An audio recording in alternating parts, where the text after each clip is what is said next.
Okay. Well, welcome to another episode of Out of the Blank podcast. I'm here with Miss Freedom.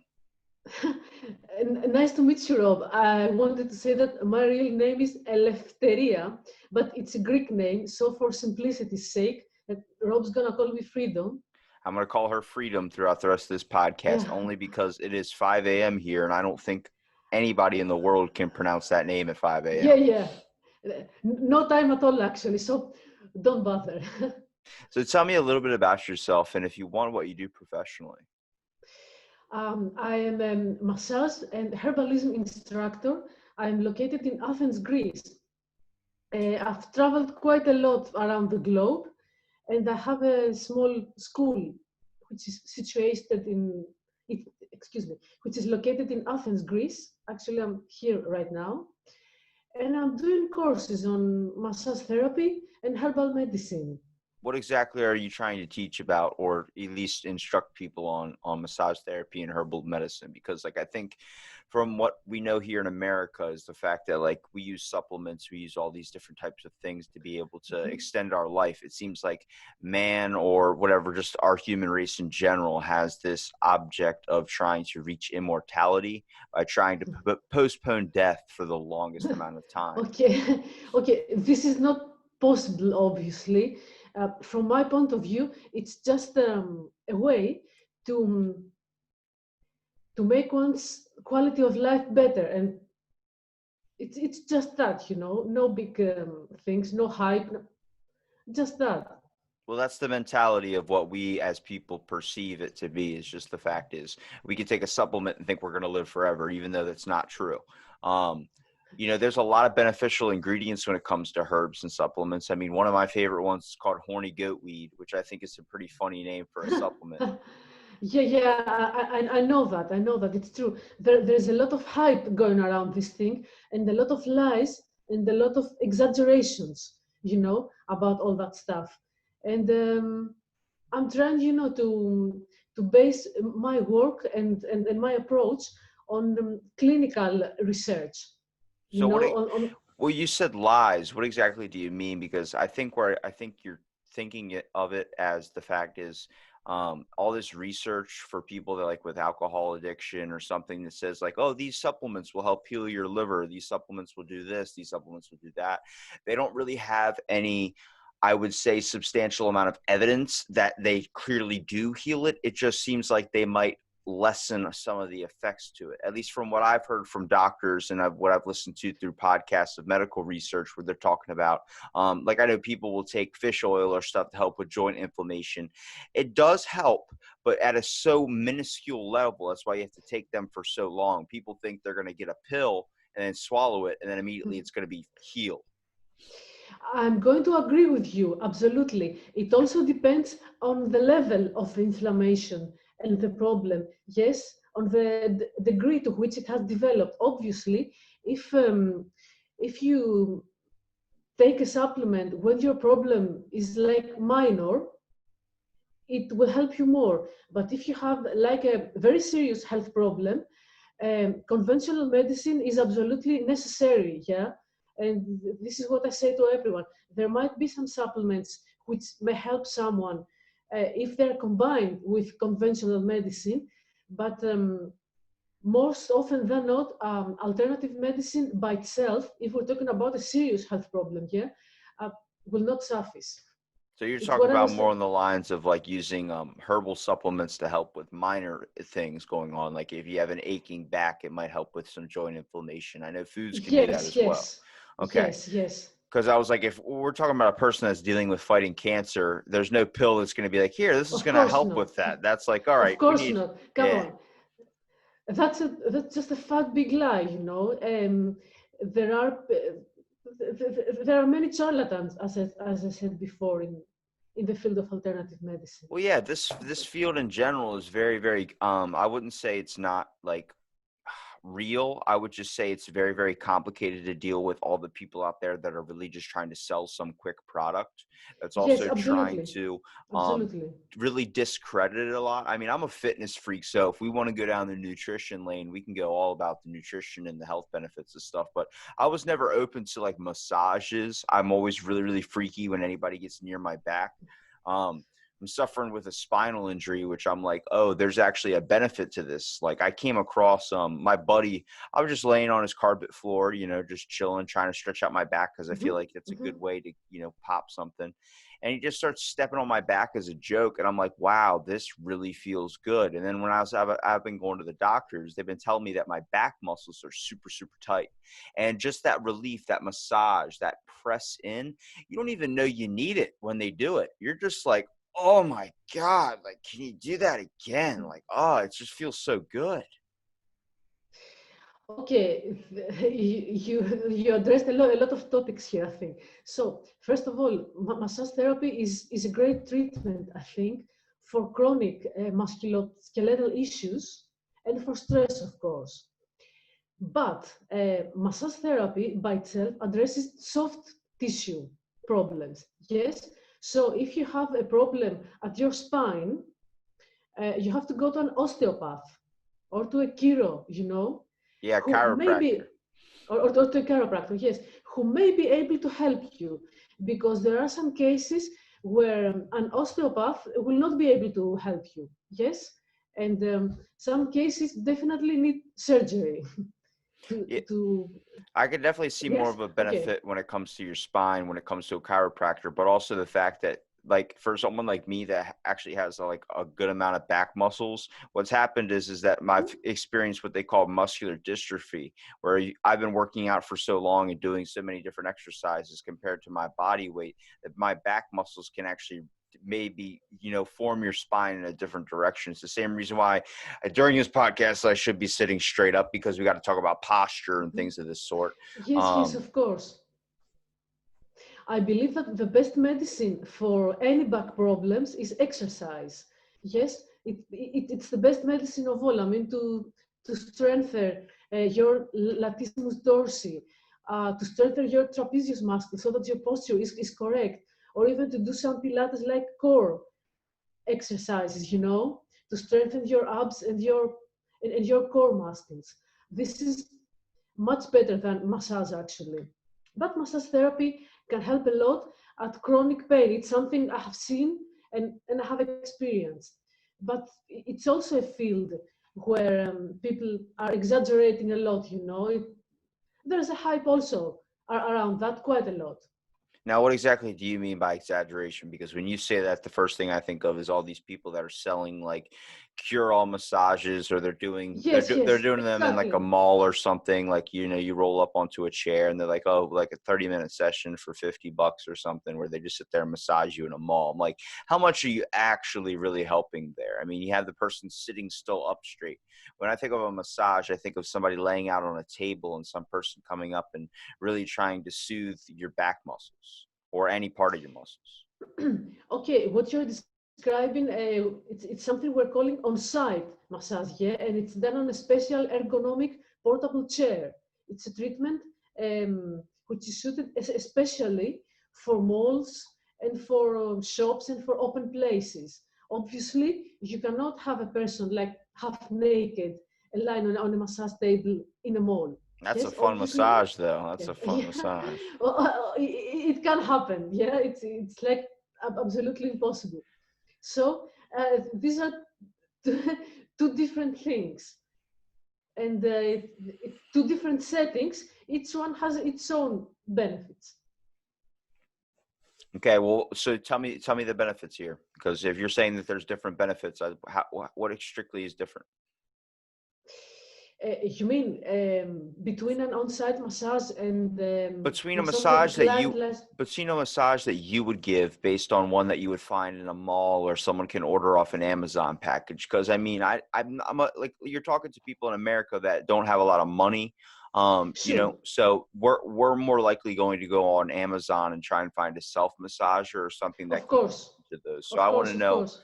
I want to know the holistic healing factors when it comes to what's the difference between going to you to get a massage than compared to if I just ordered a toy off Amazon. Okay, first of all, I have to say that I don't like so much the word holistic. Yeah, because it's also a word that's connected with selling things that don't really correspond to reality, yeah, and to actual benefits. So, um, The main difference lies in what we call neurofeedback, yeah, because it's something that someone else does to you. And the person who is trained in actual anatomy, yes, they can find the spots they have to press and the areas that you have to work on in a much more specific way than a device, yeah? Like if you have a problem at your spine, I can perhaps work at your articulations of the spinal column.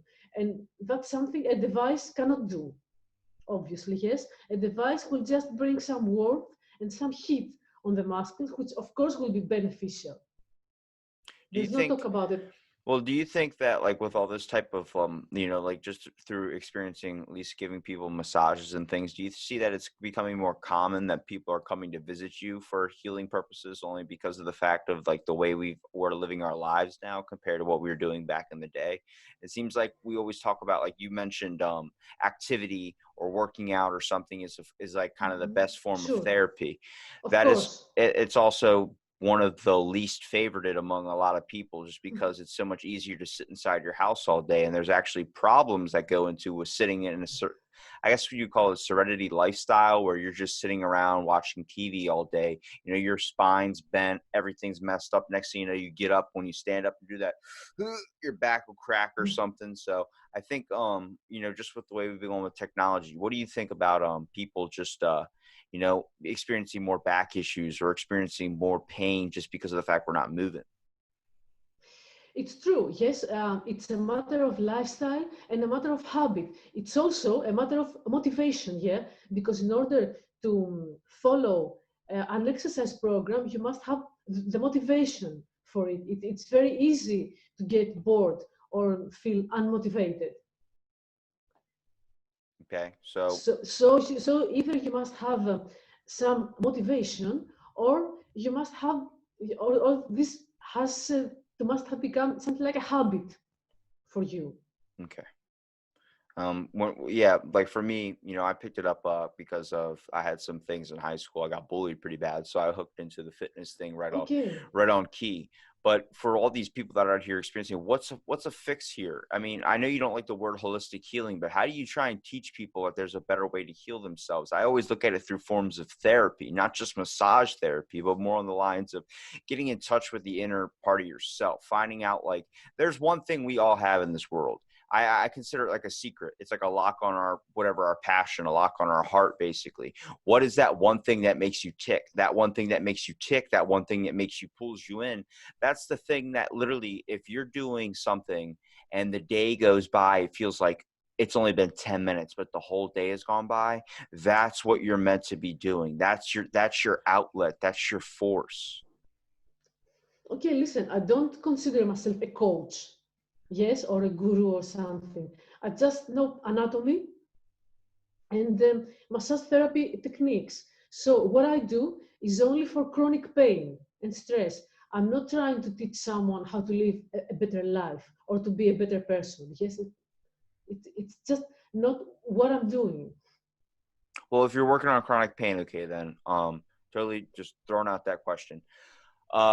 What exactly are you? Who have you worked on? What have you seen fixed? Like, what's proof here? Because with people, Mhm. proof is in the pudding, so we need to see that. Of course, of course. You know, I live in Greece, right? So you may have heard that there is a huge economic crisis here. Yes, which now with all this COVID-19 thing, it has become even worse actually. So because I actually live in a low budget area, yes, I live in a what you can say like a poor people area, yes, in Greece, in Athens. It's a poor neighborhood. So the people who will come to me for a massage treatment will do that only when the anti-inflammatory pills they're taking start damaging their stomach. There is no other way that a person will come to me for a massage treatment. Yeah. Also, my services are priced quite affordably. Yes, like I may charge something like 25 euros for an hour, which is quite affordable. Yeah, or like 15 euros for half Well, an hour. I don't want to really Quite know affordable. I don't really want to know the pricing. I want to know who have you worked on that you've seen help. Many people, you know, I've worked a lot with elder people. Yes, like elder women who had back problems. I have worked with people who had like what we call in massage therapy overuse syndromes. These people can be like athletes, yeah, who may People have that had an experience injury, like hypertension and stuff like that. Yeah, yeah, yeah. hypertension, or people who have been doing like repetitive movements. So like when a muscle, like when you have that feeling like you're about to pull something, massage helps with that. No, not really. If you have, Really? A massage no, no, doesn't help no. if you're about to pull a muscle? Because I'm pretty sure I've almost pulled a couple muscles, and when someone massages that thing, it helps it stop become so tense. Because the problem when you pull a muscle is it becomes tight like a wire. If you pull a piece of string, you got that slack to it. You pull that string, right? That's what your muscle feels like 24/7. Now, through working out, I've been an idiot. And let me tell you something, I've bench pressed and I've ripped my chest muscle and then Mhm. continued to try and bench press. So Okay, I needed a massage to that's a fix that. mistake. Yeah. No, you don't. No, I You know. don't. If you don't. If you have an acute injury, you need ice and rest Yeah, I for a figured few that out days. about 5 years ago, 2 years after that chest injury. I mean, we all got to run into something and figure it out on our own, but it helps with relieving, tense muscles as well too, which I think is Of very, course, very of important. course, Yeah, of course, you it's said true. no on that, so I was just making sure we No, no, no, no. Come on, I didn't say no on that. It's very beneficial for tight muscles, yes, or for muscular imbalances, okay. but So, not for acute injuries. yeah, like if it's already happened, you can't fix it. It's like trying to pave a road while people are driving on it. It's going to be impossible. Okay. Exactly. All right, just making sure. I just want to make sure I'm trying to clear that up because that's like a big thing. People are out here listening, thinking like, "Wait a minute, so if I break my foot off, I can go get it fixed with?" No, no, no, you can't do that. Can't do that. But it does help relieve a lot of stress and pain. Like when you're waking up in the morning, when you get out of bed, you feel something sore, you feel something in pain. That massage therapy, any type of form of this type of therapy, is very, very beneficial into making sure that you're not going to get that injury, or you're going to help maybe Yes, yes. fix it. Of course, of course. It's also beneficial before exercise or after exercise, of course. Yeah. Before a sports event, Okay. for sure. So Like I've had some students who are working in top class basketball teams in Greece.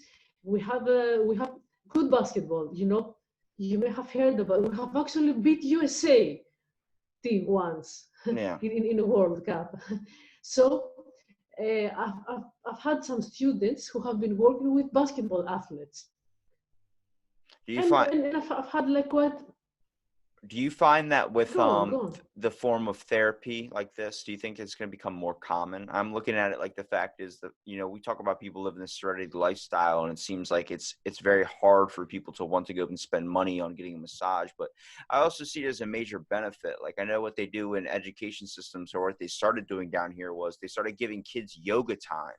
So instead of putting them in timeout, give them an area to where they can relax and do yoga stretches. It helps calm the mind. It helps calm the soul down, I believe.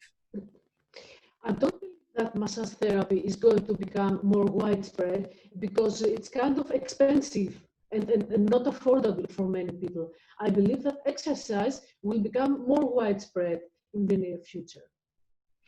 Also, I have this kind of question to ask you is the fact is I've never really taken a massage only because I get really weird when people put their hands on me. But also, what Mhm. happens if I fart? Like, are you going to be upset if I do that? Because I feel like that's like the ultimate compliment for someone that's a massage therapist if someone farts, is because that literally means you put me to a level where I'm completely relieved, where I can let that out. I'm comfortable. Can you repeat the question, please? Because I did not understand How really. do you feel on farts? Okay, I don't like it when it happens, but it can be part of the whole thing. But it's a compliment though, because technically, if you got me to fart, that means you put me at a level where my body was so relaxed. Like that's a thing that you got to think of about it when you talk about massage therapy. I mean, it might be a joke in saying that, but forever we're walking around this world as people thinking about what is that person thinking of me. So we're constantly not being ourselves. So when you're in a massage and you're sitting there like, I'm going to hold this fart in, I'm going to hold this fart in because this person's going to think bad of me. It might sound joking, but it actually has deep meaning to it, because when you're putting in that work and you're massaging them and you're helping them, trying to get their body to a state of relaxation, when you hear that, it might suck, you got to smell it, but at the same time, it's a compliment. Okay, yes, I mean, the person has to feel comfortable with you, yes. Also, this thing about farts is also a cultural thing. Like in Greece, it is a kind of taboo in a way, yes, of course. But in some other countries, like Sweden, for example, farting is not considered rude. Wow, I need to move to Sweden. Holy crap. Okay, so it's also like a cultural thing. I was just trying to understand your ethics when it came behind that, because I know like a lot of people, that do massages and stuff, they always talk about like all this anxiety or types of fear that they're experiencing during a massage, only because they're trying so hard to focus on not embarrassing themselves. And I look at that and I'm like, if you're spending all that time trying not to embarrass yourself in front of this lady or male that is trying to bring you to a better form when it comes to your physical and mental state, then how much are you really getting out of the massage? Because if I'm sitting there all tensed up because you're trying to give me a massage and I'm sitting there thinking of like, I can't embarrass myself, I'm never going to fully be relieved when I leave. Of course, I'm going to agree with you, of course. Okay. Of So course. when you're doing your your massage therapy thing, or you're doing your holistic healing, I don't want to be rude if that's what you don't want to call it, but what are you trying to instruct people, or what are you trying to teach here? What is Freedom's way of showing people how to find that relief? You know, I don't do something special actually, yes. I just tell people to lie down on the massage table. I tell them that if they want to cry or even fart, I'm not saying that, but it's acceptable, you know.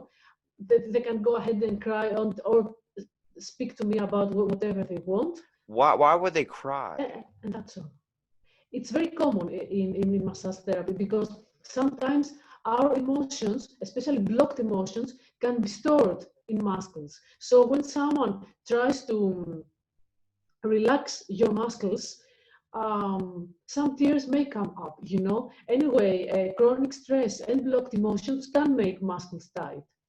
So to see somebody crying can be a pretty common thing. Do you find that a lot of it has to deal with if someone has like a overalling stress in their life, like if someone just lost a Of family course, member? of course, a family member or a relationship ending or a betrayal from a friend or debt, Is many that things, is you that I know. guess that brings up the term when they say you're carrying the weight of the world on your shoulders. In a way, yes, this can be a very subjective thing, you know, how you feel about something. Like the way people experience things can be very different. Depends on your mindset, on what you're going through in your life, on your past experiences. It's completely subjective, you know. Well, I with, think. where exactly are you practicing this at? Do you own your own clinic? Do you own your own station? I have a small school, as I told you, and the main thing I do is that I teach courses and give workshops on massage therapy. How have Greece you is a very Well, how have you seen it impacted by COVID? It seems like you mentioned it earlier that it's become very, very weird with this pandemic going on. I would feel like this would be one of the main things that are also impacted so heavily, because you got to put your hands on people to heal them. You gotta give them a massage. You can't do that. Nobody wants to be touched right now, even if you're wearing gloves. it's a disaster. It's a disaster. Right now, I'm not allowed to offer massage therapy. Yes. Um, Actually, the impact of COVID-19 in Greece wasn't so large. You know, I mean, we didn't really have a lot of victims. Yeah. Like the entire country has had something like 190 victims, which is a small number. Yes. But still, we did have a lockdown and a quarantine for almost like 2 months. We're still in And quarantine over here. I mean, it's been 2 months, and they're I talking about know, I know, I like a know, lot of I know. places, comedy clubs, all these types of things, movie theaters aren't going to probably be open. They're talking about next year. So that's whole 2021 is what we're talking about. And I think it, Yes. I have so many problems and so many thoughts on this. I usually don't like talking about it just because I feel like we've already listened to it Hmm. so much. But I mean, True, it's true. crazy because like if we wanted to turn it into the massage or the healing aspect of things, one of the main important things, which I've always, whenever somebody's ever asked me, like I was asked a long time ago, if I could lose one sense, one perception, sight, hearing, any of that, what would I want to lose? And my strongest answer, the one I really kind of cherish, the one thing that I really kind of perceive everything through, is my sense of touch. Because I believe your body, when it's trying to sense things, when it's touching an object such as a table, it's reading information. It's the same thing when it comes to massage healing. When your hands are going on someone's back, it might seem like it's not that complicated, but it actually is extremely complicated, because what you're doing is you're receiving information. You're trying to find the spots where they hold the most tension, spots where they hold the most pain. And with gloves, you can't do that. Like in a Yes, pandemic, of course not. you know how Hmm. that's like putting, when you have shoes on, you cannot feel the ground. You can't feel that. But when you take your shoes off and you put your feet into the grass and you feel them, you wiggle your toes around.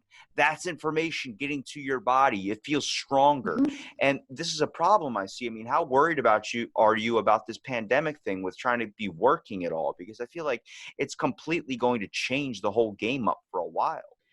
Yes, yes, I agree. I agree with you absolutely. I was scrolling through my Facebook feed, and I happened to see a photo. Okay, this is a completely another topic now. A photo of Bundesliga. You know what's Bundesliga? It's Mhm. a German football competition. Yeah, German football. So as I saw a photo of some football players, soccer players, who had just scored a goal and were not allowed to hug each other. you know, That's they were that's a just looking. They were just looking at each other from a distance, and for my culture in Greece, we were very warm and like open-hearted people. We hug each other a lot. We kiss each other on the cheek when we meet friends. For me, it was really shocking Well, to see that's the whole that thing is photo. you want to celebrate after you get a win. You want to celebrate at an event. You want to have these bonding Yes, experiences with people. As people, we're very, very, I would say we're very, very isolated when it comes to our social skills. But I would say that we are very, very connected when it comes to the type of responses and the type of feedback we like to get when we do something absolutely. like an Mhm. accomplishment. What's really sad to me is with all this type of stuff that's going on, you're seeing grandparents, you're seeing parents, you're seeing all these things that, like, there was a kid that had their birthday party. The grandparent stood 6 feet away and dropped presents on the ground and didn't get to hug their grandkid, which really upsets me. Yeah, it's the same thing for me too. Yes, as you said, it's not a topic you want to go into, but uh, my personal point of view, maybe I'm wrong. Yeah, because I'm not a doctor after all. Is that this entire thing was a little bit exaggerated. Yeah. Well, what I think what got worse about it is the fact that as we tried to stop the spread, everyone was saying 2 weeks and everything like that. What really we did was just delay the progress of this thing. And now they're talking about getting a second wave of this stuff too, Yeah, coming yeah. later in the Same thing winter. here. Yeah. It's the same thing here. We need to try our best to maybe reduce a lot of stuff. Businesses have to open back up. It's the only aspect of so many are just have shut their doors forever. But if there's another wave coming, we can't just do the self-isolation thing again, because I don't think people can handle it. We see them now, at least over here. They're already really pissed off and close to rioting just with the aspect of everything being shut down and changed so quickly. But I think what we need to do is we need to try and find a vaccine pretty fast. Do I know what that is? No. But if there's another wave coming, there's no self-isolation we can do again, because people aren't just going to have it. I think they realized how powerful, at least here, their government actually was. I mean, the cops said stay inside, you're going to get a fine, and people stayed inside. Here we had a lot of incidents in Athens and some other large cities of really extreme police violence because the bars and the pubs were closed here in Athens, Greece. Yeah, they actually open today. So we had to think like many people used to just grab a beer and go and sit at the square, like a large number of people. So the police used to come and throw tear gas, beat people up. We had some arrests. It's not nice. If police are beating up people, that means more clients for you, right? You get to massage them back to health. Oh, I would prefer that this would not have happened at all, really. It's definitely a tragedy. When it comes to like what you're experiencing over there in Greece, or do you find that there's more of a opening towards, I guess, holistic healing or maybe forms of massage therapy? Just because, like in America, there's spots here. I mean, I live right next to a massage therapy place, but it's owned by a Chinese family. But they also own right next door is a sushi restaurant. And next door to that, they own a liquor store. It's all the same people that run the same thing. So how common is massage therapy over there in Greece? Quite common, actually. The last years, prices have dropped. So this encouraged more people to seek out massage therapy as a form of service. So the last years, it has become much more affordable. Also, Greece is a very touristic country. A large portion of the country's income is based on tourism because we have the Aegean Sea, Santorini, and all that stuff. So the islands have a lot of like luxury hotels and spas, which all offer massage therapy at not affordable prices, of course. Why is it so expensive? Well, hold on. Why is it so expensive to get help? Like, because like you were saying, you said you were considering yourself poor. I'm poor. Like, I mean, I'm not like to the point where I'm living off the street, but I mean, at the point of like, I don't have like $100 or $200 I could just toss out on a new pair of shoes or something, like without saving up for that. Like, I don't see, like, if people are looking for help, why the hell are you going to charge so much to give them that? And, people will pay it too, because it's the same thing with taking a supplement. You really think $60 for some fish oil pills are going to save your life? I mean, it's upsetting because like as people, absolutely. Yeah, as people, we're supposed to care about each other, and we're not even giving ourselves the dignity or respect to be able to help one another without charging an arm and a leg. It's true. Listen, the thing with massage therapy is that you cannot offer a lot of massage therapies, a lot of massage treatments during a day. Like the international instructions say that you should not to give a decent treatment, for more than 3 hours, because then you start damaging your hands. You start having like overuse syndromes and repetitive injuries and that kind of stuff. How important is it for you to make sure that your hands are good? Like your hands are, because very important.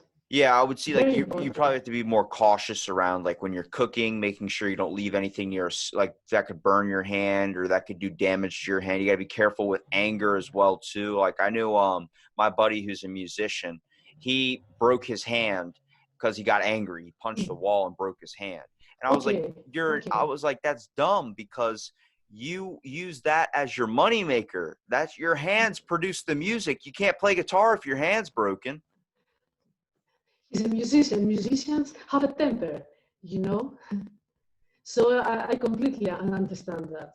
Well, I just want to know how cautious are you with your hands? Do you do any routines? Do you have any types of things that you try and do? Like if you're going out and you're going to pick something up, do you have to make sure that you're very, very cautious? No, I'm not. I'm not at all. Yeah, like I'm working out. I do like weight training in order to strengthen my arms, my shoulders, and my hands. But at my daily things, I wouldn't say I'm really cautious. Yeah, like I'm cooking, I'm cleaning, like this place which is my school, the place where I give my courses, I even paint the walls myself, yes. So you can't say that I'm cautious or something, but I will never offer more than 3 treatments per day, because then I know that I'm going to injure my hands and I will not be able to work more What are you the next trying to day. see as an end goal with this? Like, what do you envision maybe 10 years from now, 5 years from now? What are you trying to accomplish? That's a good question. Usually, I don't make plans for so far ahead. Usually, I make plans for like 1 or maybe 2 years ahead. I have no idea where I'm going to be like 10 years from now.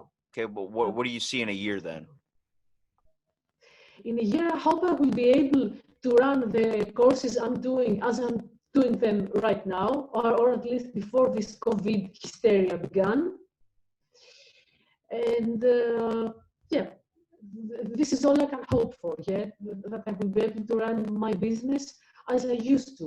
I'm also writing books. I have written like a few books on Amazon about the stuff I'm doing.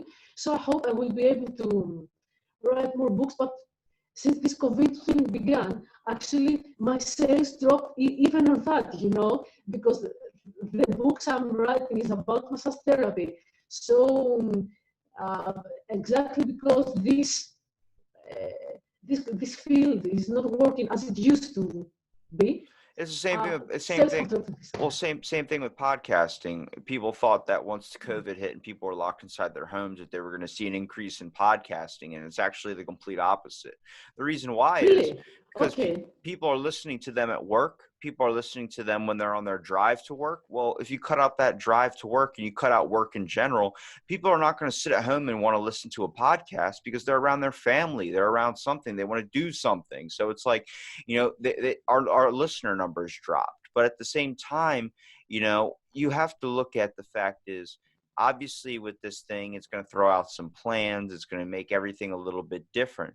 But much like, especially being over there in Greece where it might not be as bad as it is here in America, you have plans for your shop. You have things you want to do. You have books you wrote. I mean, what did you write these books on? I mean, you're talking about forms of medicine. How are you explaining to somebody in a book the forms of medicine, what you're telling me right now? Because the way you're telling me right now is going to be different than if I try and buy a book. The book is going to say it in a different way.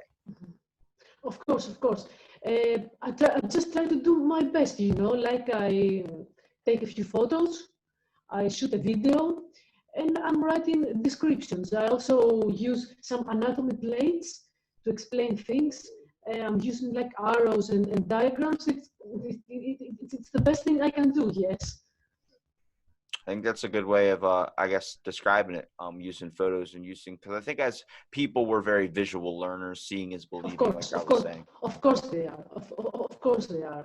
I'm going to agree with you, but it's something which I like to do. It's a source of inspiration for me. I really enjoy doing that, and it's also a source of income for me. So I'm done doing it. When it comes to the biggest problems that you see involved in this industry, like how often do you come across one of these problems? I mean, besides maybe hurting your hands or something, but like when you come across someone that's doing this, I guess a disservice to this form of art or form of therapy, when you see somebody on the street like $5 massages here, $5. What is the biggest problem? I think that people have some forms of misunderstanding about what massage therapy can do. Many people still consider it a form of luxury, and depending on the pricing, it can be a form of luxury, of course. Yeah, when you say massage, in my mind, I immediately think you have to have a suit, you have to drive a Lexus, or you have to drive some type of fancy car. Sure, sure.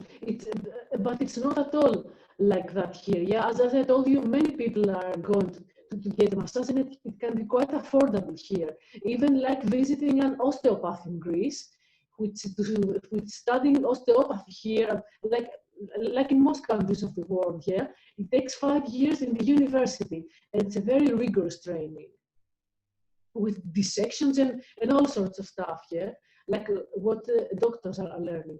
And a visit to an osteopath here costs like 40 euros, which is quite affordable. So this kind of wellness thing is quite widespread here the last years. Now we say what is a goal in a year, what's a goal in 5 years, but what's your dream? What are you trying to accomplish here? Are you really trying to become more widespread about this? Because I mean, I studied a lot when it came to addictions counseling when I was in school, and one of Mhm. my dream Okay, goals that I wanted to do was open up a rehab center. So do you have anything like that's very that on your beautiful. mind? That's a very beautiful goal, by the way. Um, I have like two or three dreams. I'm not sure which one of them will become real. I would really like one day to just leave everything behind and go traveling in a van. You know, it has absolutely nothing to I do knew a with the guy. I environment. knew a guy I used to work with did that. As a chef at my old. I used to work at a hotel.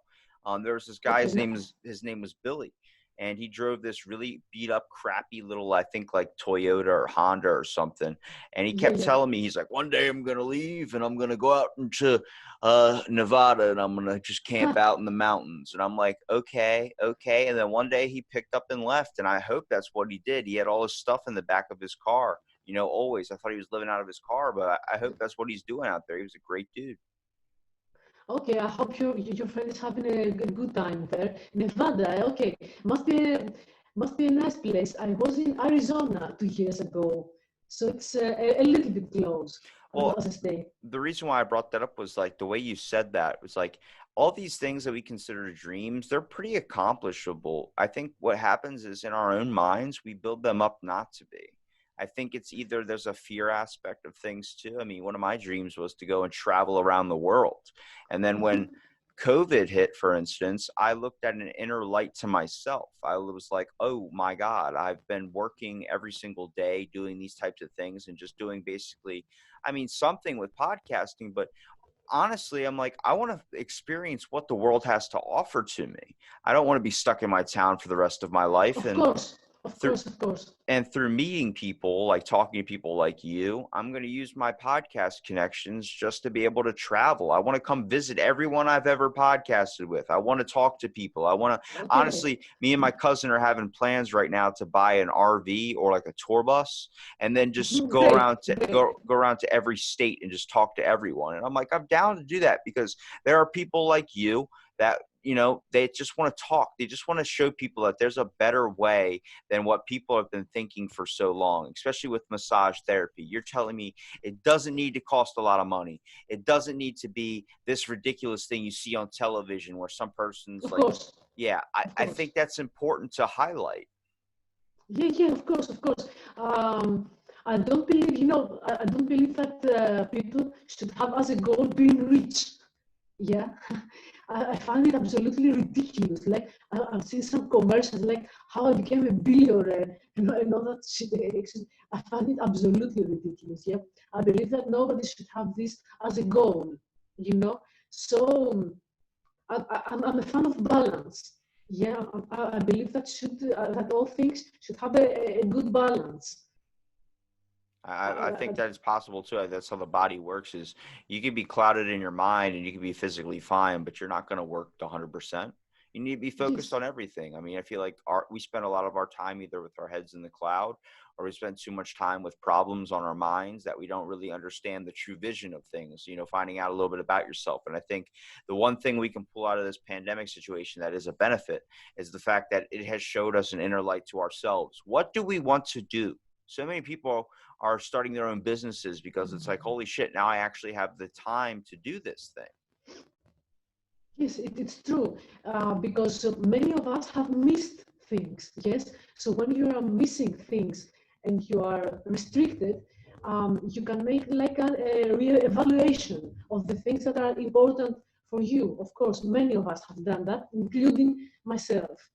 But maybe it's the only positive thing out of this situation. What have you found about Honestly, what have you found about in yourself that that maybe this pandemic might have caused? not some. What I found out about myself, you mean, or about the society? Well, you said that this helped you find something about yourself, so I'm wondering what that was. Oh, this did not come like a surprise for me. Yes, like there were not big change. Not many big changes happened within myself. It was no big deal for me really. I didn't discover something like super amazing about myself, but some other people might have done. But it's so sometimes we read in social media like Instagram, Facebook, and all that stuff. Some people say, "Oh, I discovered like a positive thing about myself or about life during this pandemic." Okay, and I say maybe you're exaggerating a little bit, or maybe you want to come out like positive thinking, you know, and all sorts of stuff, because I can't see something positive in being so restricted for this amount of time. Yeah, Sorry. I mean, we've been restricted. Some people are restricted their whole life, not only when it comes to Yes. the pandemic situation, but just when it comes to being open with people. And I think Yes, it's true. this legit or actual form of restriction of you not being able to leave your house or touch a neighbor or something, I think that has shown us that, oh my God, we had something that was amazing and we lost it. This thing called It's connection, true. connectivity. And I It's think that's true. important to highlight. It's true. This didn't happen to me, I must say. Yes. I'm saying again that this is just my personal view, and I found that all this thing was highly exaggerated. You know. Yeah, I So definitely think it was too. yeah. So yeah, it didn't really change something for me, but I see that it did change things for a few people, and I found it sad actually. Yes, because as human beings, we're made to connect with each other, talk with each other, hug each other. It's not natural. And apart from our biological health, we also need our mental health. And this thing, people becoming how to say it, a sort of microphobia. Yeah, yeah, that's definitely And what it is. microphobia is not a healthy thing. Yeah. Yeah, I definitely think it's going to cause a little bit more problems when we go back out into the world. I think people are going to be taking it a little bit, changing up a little bit of things for good and bad, but also you can go a little bit too far with it too when it comes to like, oh, don't get anywhere near me. Don't get anywhere near me. Yeah, Lysoling yeah. every single thing. It's like, okay, you're not, if you're spending your whole life worried about something coming to get you, then you're never going to truly have a fulfilling life. Yes, absolutely. I'd rather be carefree and die early than, live forever or live a long time and be worried constantly. That's not a life that you want Yes, to live. I am going to agree with you absolutely on that. Of So course. I really appreciate your freedom coming out and doing the podcast. If you want to plug anything such as your website, such as where people can find your services, you can do so. Okay, okay. Thank you very much for the invitation. My website is jointheflow.net, and you can find my books on Amazon under my name, which is Elefteria Mantzorou. Okay, I know this can be I'll make hard. sure to I'll write it in the description so people can just Okay. click the link for you. Trust me. Thank you very much, Rob. Thank you for your invitation. I wish you the best for your podcasts. If you ever, in the unlikely event, find yourself in Athens, Greece, please drop me a line and I'll be happy to drink a coffee or beer. I'll have to Definitely. take you up on that. That's one of the places I'm going because I'm a big fan of Greek mythology. Yeah, So yeah. Do it. Okay. thank you so much Have for a good, listening. Well, thank you yes, so much for thank you. listening to this episode of Out of the Blank podcast, and stay tuned for our next episode.